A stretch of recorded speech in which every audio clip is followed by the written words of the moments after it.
덕후 여러분 안녕하세요. 안녕하세요. 네, 저는 사회복지학과 교수 은석입니다. 오늘 학술적 글쓰기를 주제로 특강을 한번 마련을 해봤습니다. 사실 교수님들이 자꾸 여러분들한테 리포트도 쓰라고 그러고 서평도 쓰라고 그러고 물론 저도 그렇습니다만 근데 사실 제가 돌이켜 생각해 보니까요. 제가 대학교 1, 2학년 때 그런 과제들을 받았을 때 이거 어떻게 해야 하지? 하면서 굉장히 어려워했던 기억이 있어요. 그죠? 네. 그래서 그런 부분에 여러분들이 느끼고 있을 어려움을 조금이나마 여러분들의 과제 부담감을 줄여주기 위해서 오늘 우리 대학 교양대학의 글쓰기 전문가 오자은 교수님을 모시고 글쓰기 관련 특강을 한번 준비를 해보았습니다. 오 교수님 안녕하세요. 안녕하세요. 오자은이라고 합니다. 오늘은 이제 크게 서평하고 학술적 글쓰기에 대해 살펴볼 텐데요. 물론 이제 대학에서 요구되는 전공 수업의 글쓰기 과제들은 교수님의 요구 사항이라든지 아니면 세부 전공의 여러 가지 고려 사항들이 반영이 되는 게 우선이에요. 그런데 글이라는 차원에서 본다면 그러니까 보편적으로 지켜야 될 것들, 고려되면 줘야 될 좋은 사항들이 존재하거든요. 네. 그런 점들을 중심으로 일반적인 가이드라인을 한번 살펴보도록 하겠습니다. 네. 서평에서부터 시작을 해볼까요? 네네, 그럼 서평을 네. 먼저 같이 살펴보도록 하겠습니다.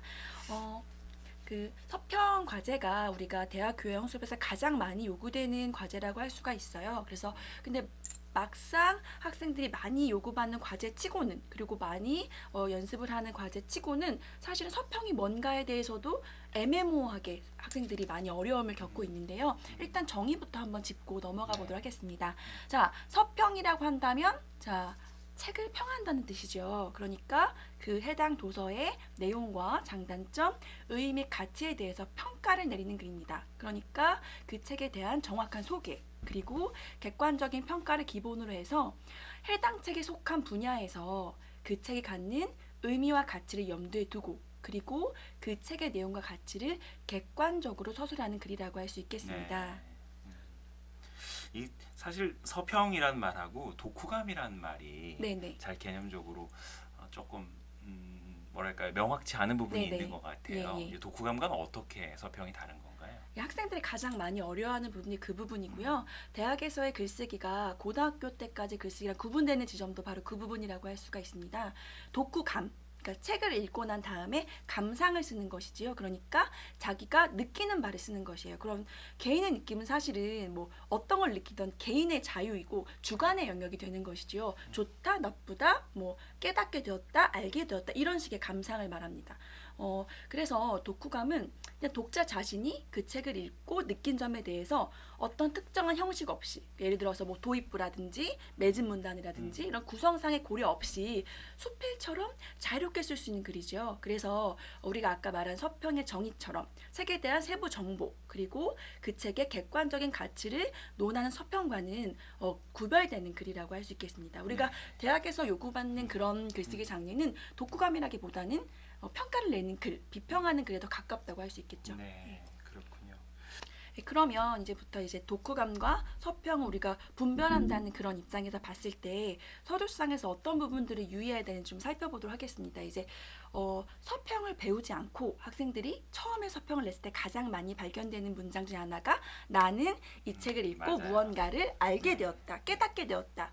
이 수업을 듣기 전에 이런 걸 몰랐는데 이 책을 읽고 깜짝 놀랐다. 이런 서술들이 굉장히 많이 등장을 하는데요. 물론 나는이란 주어를 절대 쓰지 말아야 된다는 그런 법칙이 있는 것은 아니에요. 그런데 이제 학생들이 주어를 나른을 선택할 때는 필연적으로 수어가 감정적인 반응이 오기 마련이에요. 그렇게 된다면 의도치 않게 우리가 독후감과 같은 그런 어떤 아직까지 좀 더 서평에 근접하지 않은 주관적인 감상을 담은 그런 글의 형태로 돌아갈 수밖에 없습니다. 네. 그래서 수업을 할 때나 강의할 때 저는 되도록이면 난을 쓰지 않고 문장을 쓰는 연습을 해볼 것 그리고 그런 문장들로 서평을 작성해 볼 것을 권장하곤 합니다. 그렇군요. 그래서 이제 서평의 정의와 이제 유의사항을 잠깐 살펴봤는데요. 서평이라는 것이 아까 말씀드린 것처럼 특별한 형식에 구애받지 않는 독후감과 달리 어떤 특정한 요소들을 포함하고 있다고 봤을 때 어떤 구성 요소들이 들어가면 좋을지에 대해서 아주 간략하게 정리를 해보았어요. 자, 첫 번째는 제목이 있어야겠죠. 자, 제목 굉장히 중요한데 제목은 글의 첫 인상입니다. 근데 이제 학생들이 가장 많이 보이는 이제 귀여운 실수 중에 하나가 서평을 쓰라고 하면 이제 무슨 책을 읽고라고 하는 경우가 있습니다. 근데 그건 사실은 서평 대상이 되는 책의 제목을 그대로 옮긴 것에 불과하지요. 그래서 서평의 제목은 그 서평자가 해당 책을 읽고 가장 그 책에서 중요하다고 생각하는 부분을 압축적으로 제목을 올리는 것이 좋습니다. 그 다음에 이제 아까 말씀드린 것처럼 서평에 그 책에 대한 정확한 소개가 들어갈 필요가 있다고 말씀을 드렸잖아요. 예, 크게 서지사항과 저자 소개로 나뉠 수가 있습니다. 책이라는 거는 그 책이 언제 출간됐는지도 굉장히 중요하죠. 그 다음에 저자가 언제 그 책을 집필했는지도 중요한 거고요. 출판사 정보도 중요하고요. 그런 어떤 책의 탄생 정보라고 할까요? 예, 그런 것들을 실는 것이 중요하고, 그리고 저자의 소개를 간략하게 넣는 걸 좋습니다. 근데 이 경우에는 그냥 저자 이름만 넣는 것보다는 저자가 그동안에 해왔던 작업들이라든지 어떤 지적 배경 이런 것들과 함께 저자를 설명을 구성해 준다면 보다 좀 더 풍요로운 서평이 될 수 있다고 생각을 합니다. 네, 그러면 이제 3번 책의 맥락적 가치에 대해서 한번 얘기를 해보겠습니다. 예를 들어서 이 책을 가지고 이 서평을 쓴다고 한번 생각을 해볼게요. 자, 그러면 그 이 책에 저자가 있죠. 자, 팀 던럽이라고 되어 있는데요. 이 저자가 사회복지 정책을 그동안 쭉 연구해온 저자라면 그 저자가 해온 작업 중에서 이 책이 어느 위치에 서 있는지를 맥락화하면서 책의 의미를 설정해 줄 수 있습니다. 아니면은 이럴 수도 있겠죠. 이 책의 인공지능이라든지 4차 산업혁명으로 인한 그 급변하는 사회 속에서 노동 문제가 어떻게 될지를 다룬 그런 책이라면 그런 작업들이 이 책만 있는 건 아닐 거예요. 그죠? 그런 맥락에서 그동안의 이런 유사한 기존 연구사 속에서 이 책이 어떤 자리에 있는지를 우리가 확인해 주면서 또 서평을 쓸 수도 있겠죠. 또 한편으로는 독자 입장에서도 맥락을 구상할 수 있습니다. 여러 가지 사회가 변화하면서 이제 일자리 문제, 노동 문제에 대한 불안이라든지 이런 것들이 많이 사회에 존재를 하잖아요. 그렇다면 그런 상황에서 이 책이 어떤 길을 제시해 줄 수 있는가, 독자에게 어떤 효용적인 가치가 있는가를 짚어주면서 이제 이 서평을 구성할 수 있겠습니다. 그런 부분들이 이제 책의 맥락적 가치를 설정해주는 그런 작업이라고 할 수가 있습니다. 그 다음에 이제 4번으로 넘어가면 이제 본격적으로 본론에 들어간다고 할 수가 있습니다. 본론은 크게 두 가지 정도로 구성이 돼요. 전반부는 책의 내용 정리가 되고요. 그 다음에 후반부는 이제 비평하는 부분이죠. 책의 성과와 한계. 자, 전체적인 본론의 분량을 봤을 때 책의 내용 정리가 아무래도 비평 부분보다는 좀 적을 수밖에 없겠죠. 왜냐하면 독자들이 여러분의 서평에서 가장 기대하고자 하는 거는 책의 내용 요약보다는 그 내용에 대한 여러분의 평가일 테니까요. 그래서 이제 책의 내용 정리는 다양한 방식이 있는데요. 학생들이 가장 그냥 많이 하는 방식은 1장부터 마지막 장까지 그냥 쭉 줄여서 압축해서 그냥 요약하는 방식입니다. 물론 그렇게 줄거리를 요약할 수도 있고요. 그게 아니라면 자기 나름의 언어로 재구성할 수도 있겠죠. 예를 들어서 이 책이 총 6챕터로 이루어져 있다면 뭐 1챕터부터 3챕터까지는 뭐 노동의 어떤 부분에 대해 다루고 있고 뭐 4챕터부터 5챕터까지는 뭐 어떤 부분에 집중하고 있으며 6챕터에서는 그동안의 논의를 종합적으로 정리하는 그런 장을 마련하고 있다라는 식으로 구성상의 어떤 특징들을 잡아서 요약해 준다면 그것도 굉장히 짜임새 있는 그런 요약이 될 수가 있습니다. 그러니까 되도록이면은 책의 내용을 이해해서 그렇죠. 자기 언어로 표현해 주는 것이 네네. 좋을 수 있다는 이야기죠. 네, 맞습니다. 예, 예. 사실 그게 쉬운 건 아니에요. 네, 그게 가장 상당한 어려운 난이도가 있는 부분이고요. 부분이죠. 예. 조금은 훈련이 필요한 부분이기도 합니다. 네. 예. 그래서 그 부분에서 많이 어려움을 느끼는 학생들 같은 경우는 네, 네. 이 장의 주요 내용을 간략하게 요약해서 맞습니다. 제시하는 예. 것도 예, 예. 아주 좋은 방법일 수 있겠습니다. 네, 네, 그렇습니다. 그리고 이제 우리가 내용 요약이 끝난 다음에는 그 내용에 대한 그 서평자의 평가가 들어가기 마련이지요. 그래서 뭐 그 비평의 꼭지를 마련한 방법은 뭐 3가지 정도 짚어줄 수도 있고 네. 2가지 짚어줄 수도 있는데요. 아마 쓸 때 가장 편한 방식은 비평을 시작하기 전에, 평가 시작하기 전에 그 비평에 대해서 이것이 어떤 거에 대한 비평인지에 대한 문제의식을 정리해주는 문장을 한 2문장 넣고 그 다음에 비평을 진행한다면 독자가 훨씬 수월하게 읽을 수가 있습니다. 예. 그 문제의식의 핵심 키워드가 제목으로 오게 되면은 맞습니다. 예, 예. 그 서평이 정확하게 어떤 주제하에서 네네. 그 서평을 쓴 저자가 어떤 생각을 가지고 그 글을 썼는지 더 명확하게 드러나게 되겠네요. 네, 정확합니다. 예, 예. 오 교수님 아주 중요한 부분들 짚어주셨습니다. 서평을 진행을 할 때는 책의 내용을 여러분들이 정확히 이해를 하고 여러분의 언어로 직접적으로 표현하는 그 과정이 중요하다는 거고요. 그 다음에 해당 서적이 해당 연구, 그 계통의 연구 내에서 또는 저자의 작업, 연대기적인 순서 내에서 어떤 위치를 점하고 있는지를 파악할 필요가 있다라는 거. 네, 그게 아마 여러분 파악이 되신다면 해당 과목의 교수님들이 그 책을 여러분들에게 왜 읽으라고 했는지 맞습니다. 네, 예. 이 부분도 명확하게들 이해를 하실 수 있을 것 같아요. 네. 네. 이제 학술적 글쓰기에 대해서 또 오 교수님 정리를 해주실 겁니다. 주로 학술적 글쓰기라는 거는 레포트 같은 형태를 의미를 그렇습니다. 하게 되는 거죠. 학생들의 경우에는 아마 기말 레포트라고 하면 네. 가장 쉽게 다가올 수 있을 것 같습니다. 예. 네, 네. 그래서 이제 기말 레포트 작성법이라고 하기엔 굉장히 거창하고요. 그냥 간단하게 좀 중요한 부분들을 짚어보도록 하겠습니다.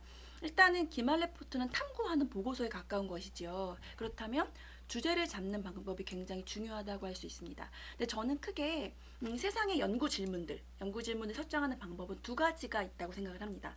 첫 번째는 이미 존재하는 논제들이 있죠. 세상에는. 그죠? 교수님이 제시한 준 논제도 있을 것이고요. 그 해당 교과목에서 중요시 여긴 논제들이 있을 것이고요. 그렇게 기존에 존재한 논제를 가져와서 그것의 타당성을 주장하거나 검증하거나 분석하는 방법이 있을 수 있어요. 예를 들어서 뭐 페이스북의 광고 효과는 케이블 TV 광고보다 효율성이 높다라는 논제가 기존에 있다고 한다면 그걸 선택해서 그게 정말 그런지 검증하는 그런 방식의 연구가 있을 수 있겠죠.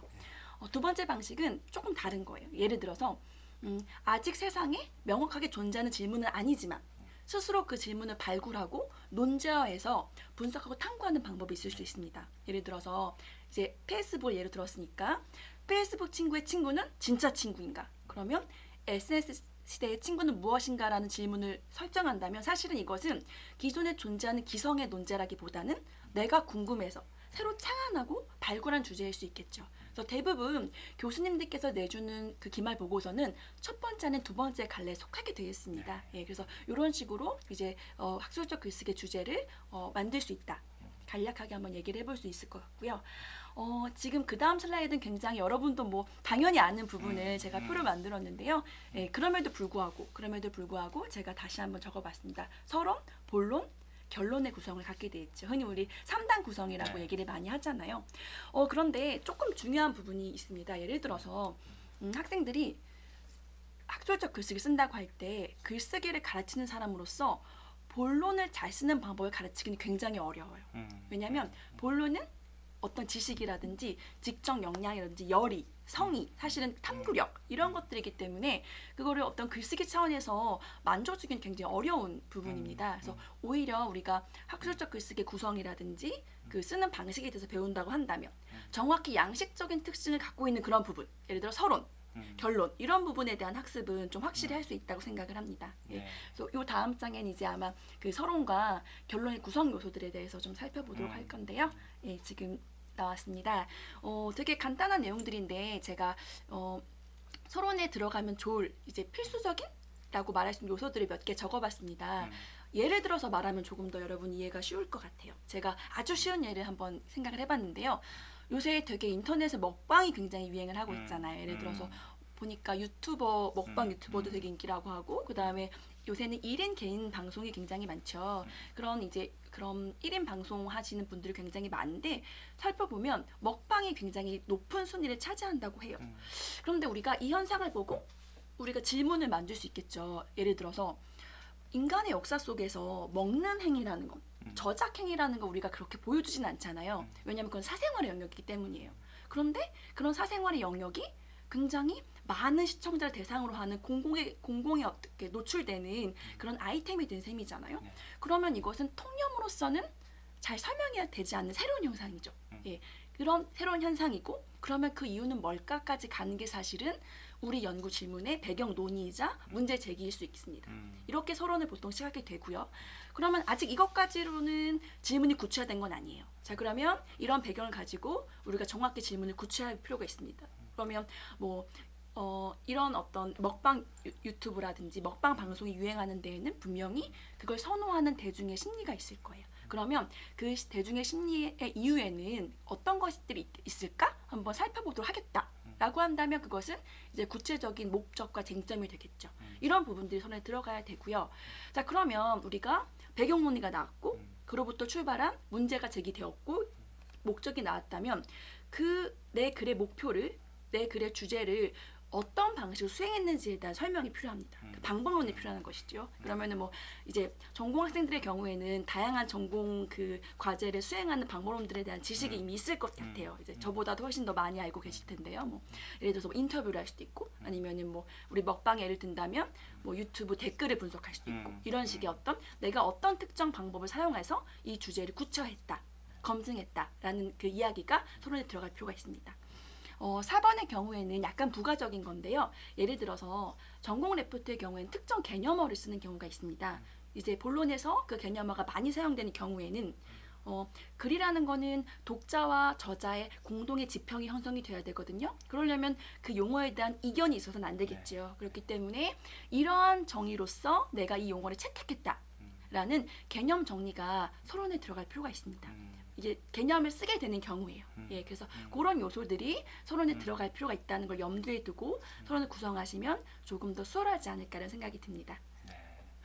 이 서론에서 이제 문제 제기와 관련해서 많은 학생들이 조금 어려워하는 걸 느끼게 되는데 다들 좀 남들과 달라야 한다 네. 이런 부분에 대해서 약간의 강박들을 느끼게 되는 것 같아요. 네. 근데 그 창의성이라고 하는 부분이 학생 여러분 이렇게 어느 날 갑자기 하늘에서 뚝 떨어지는 그런 네네. 포인트는 아닙니다. 우리가 일상적으로 보고 있는 그런 소재들에 대해서 약간의 관점을 달리해서 파고 들어가 보는 그 한 번의 브라이트함, 한 번의 그 날카로운 눈빛에서 여러분 창의성이 나오게 되는 거거든요.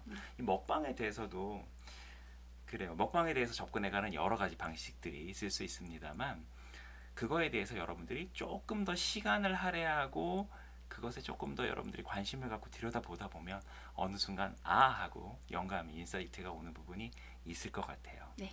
용어 정리라고 하는 부분도 상당히 오 교수님 아주 중요한 포인트 말씀해 주셨는데 예를 들어 먹방을 내가 연구하겠다고 했을 때 먹방의 범주를 본인은 어떻게 규정할 것이냐. 맞습니다. 모든 종류의 먹는 이거를 다 먹방이라고 네. 할 것이냐 아니면은 나는 이렇게 요리사들이 나오는 것들만 나는 먹방이라고 규정하겠다 이렇게 갈 수도 있는 거죠. 그래서 먹방이란 뭐 자기는 또는 뭐 지상파 먹방만을 대상으로 네, 하겠다라든지 맞습니다. 그래서 예.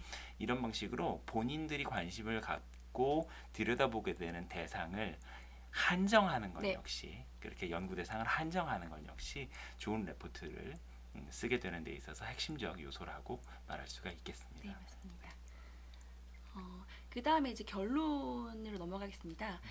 지금 제가 번호는 3가지를 달아놨는데요. 크게 말씀을 드려볼게요. 결론은 크게 2가지 정도 요소라고 생각하시면 될 것 같아요. 전반부는 앞서 내가 분석한 본론의 내용을 요약하는 것이죠.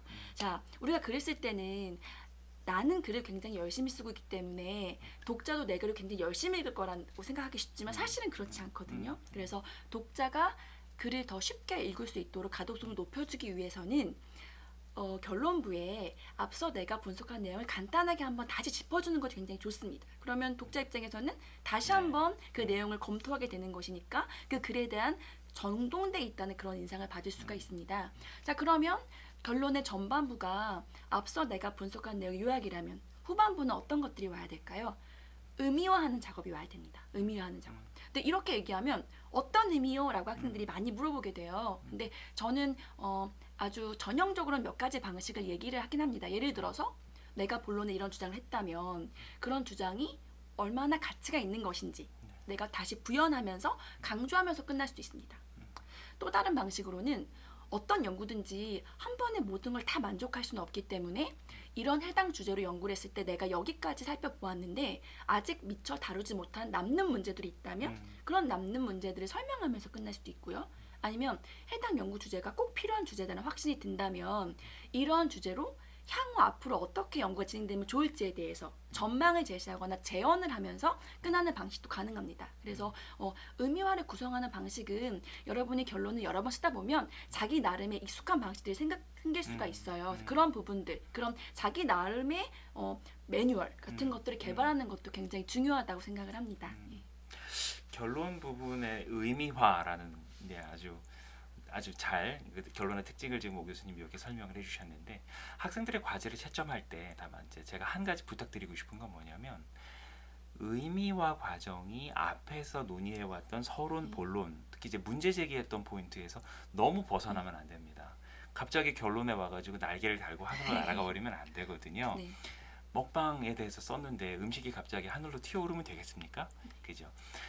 본인들이 제기했던 문제 제기했던 포인트, 그 주제 범주에서 이 의묘화라고 하는 부분이 너무 벗어나지 않도록 조금 자제하는 것도 여러분들이 좋은 과제를 수행하는 팁이 될 거라고 생각을 합니다. 네, 맞습니다. 좋은 글을 잘 써가는 팁에 대해서 제가 조금 몇 가지만 여러분들께 말씀을 드리려고 합니다. 첫 번째는 과제 요구 조건을 명확히 파악하라라고 하는 겁니다. 그 교수님들이 보통 이제 글쓰기나 레포트 과제들을 주실 때 키워드만 주시는 경우가 있을 수도 있고요. 아니면 레포트에서 요구하는 부분들을 명확하게 명시하시는 부분들도 있을 수 있습니다. 어쨌든 어느 경우이건 간에 본인이 해당 요구 조건을 정확하게 충족시키고 있다는 것을 여러분들이 글 구성을 통해 보여줄 수 있어야 그 레포트를 통해서 여러분들이 좋은 점수를 딱 겟하실 수가 있을 거예요. 두 번째는 문장은 짧게 써달라는 겁니다. 우리는 사실 우리가 글 쓰는 전문가들이 아니잖아요. 그러다 보면 문장이 이렇게 길어지고 복문 구조가 되면 될수록 우리가 문법적인 오류를 범할 가능성이 굉장히 높아집니다. 그리고 문장이 길어지게 되면 가독성 역시 떨어지게 되거든요. 그렇기 때문에 되도록이면은 본인이 하고자 하는 이야기들을 짧은 문장으로 정리해서 글로 표현하는 것이 좋겠고요. 세 번째는 이게 사회과학을 전공하는 입장에서 여러 학생들한테 꼭 주의하라라고 답변하고 싶은 부분인데, 여러분 어떤 학생이 과제 말미에 이런 문장을 남겼습니다. 양극화 문제만 해결된다면 우리 사회는 살기 좋은 사회가 될 것이다. 대체 어떤 사회가 살기 좋은 사회입니까? 어떤 사회가 훌륭한 사회고 어떤 사회가 살기 좋은 사회일까요? 보는 사람마다, 독자마다, 그리고 표현하는 사람마다 좋은 사회, 살기 좋은 사회에 대한 생각은 다를 수 있습니다. 그렇기 때문에 이런 표현들은 최대한 자제하시고 조금 더 구체성 있는 표현으로 우리가 글들을 표현할 필요가 있겠습니다. 네 번째는 객관성 확보라고 써놨는데, 아까 오 교수님 앞서서 말씀하셨죠. 글의 객관성을 확보함에 있어서 제일 중요한 전략은 뭐냐면 나는이라는 표현을 사용하지 않는 겁니다. 1인칭 주어를 사용하는 순간 그 글은 객관성이 떨어지게 돼요. 여러분, 제가 이렇게 표현해 볼게요. 나는 잘생겼어. 왜 웃으세요? 나는 잘생겼어 라고 하는 말보다는 야, 사람들이 그러는데 내가 잘생겼대. 어느 쪽이 더 네, 둘 다 아니라고요? 죄송합니다. 그래도 여러분들 마음속에 어느 쪽인가는 후자 쪽이었을 거라고 제가 생각을 합니다. 근데 이렇게 객관성을 확보할 수 있는 것들, 우리가 표현을 조금만 주의해서 하게 되면 나는이란 표현, 우리는이란 표현만 사용하지 않아도 객관성 확보에는 더 유리할 수가 있습니다. 다섯 번째는 잘 모르는 말, 어려운 말, 미사 요구들을 굳이 넣지 말자는 겁니다. 그런 말 아니어도 여러분 좋은 말들 많이 있고요. 여러분들이 정확하게 이해하고 있는 단어를 가지고 글로 그것을 표현을 했을 때 해당 각 과제의 가독성이 높아지게 됩니다. 그 부분을 유념하시고 어려운 말들 쓰지 않으셨으면 좋겠고, 여섯 번째, 일곱 번째는 윤리적 글쓰기와 관련 있는 이야기입니다. 자, 우리가 사실 과제를 진행하다 보면요, 우리 내의, 구땡의 검색 엔진들의 도움을 받지 않을 수 없는 것 같아요. 사실 검색 엔진을 잘 활용하는 건 역시 중요한 전략입니다. 왜냐하면 해당 부문에 대해서 선행 연구자들이 어떤 결과물들을 남겨놓았었는지, 정리해놨었는지를 우리가 쉽게 도달해서 확인할 수 있기 때문이죠. 그래서 검색 엔진을 활용하는 것 자체는 좋은데, 검색 엔진에서 나오게 된 자료들을 여러분 복붙하는 건 다른 문제입니다. 여러분, 그 블로그에 있는 거 누가 쓴 건 줄 알고 그거를 그대로 베껴오세요.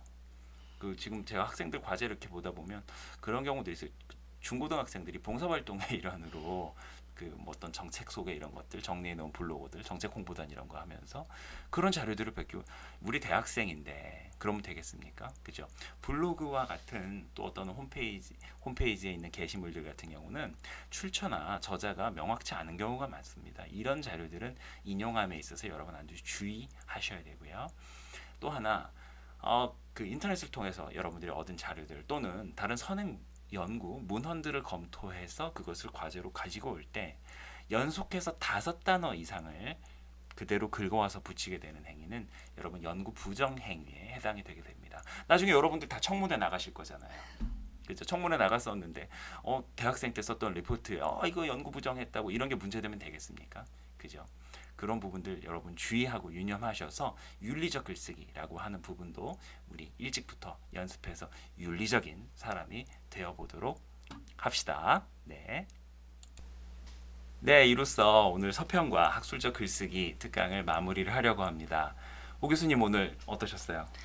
이 서평과 학술 글쓰기가 우리 대학생들이 가장 많이 제출하는 글의 양식 중에 두 네. 가지 꼽을 수 있는데요. 그런 글쓰기 의 특징이라든지 필요한 부분들에 대해서 간략하게나마 소개할 수 있어서 또 반갑기도 했고 조금이라도 학생들한테 도움이 됐으면 좋겠다는 마음이 듭니다. 네. 오늘 이 영상을 제작하고 있는 시간이 밤 9시 30분에 지금 도달했습니다. 오늘 늦게까지 고생해 주신 우리 덕성여대 교양학부의 오자원 교수님 감사드리고요. 우리 더구 여러분들께 이 영상이 조금이나마 도움이 될 수 있었으면 좋겠습니다. 여러분 이제 수업 시간에 다시 만나도록 하겠습니다. 여러분 오늘 수고 많으셨습니다. 빠이빠이. 감사합니다.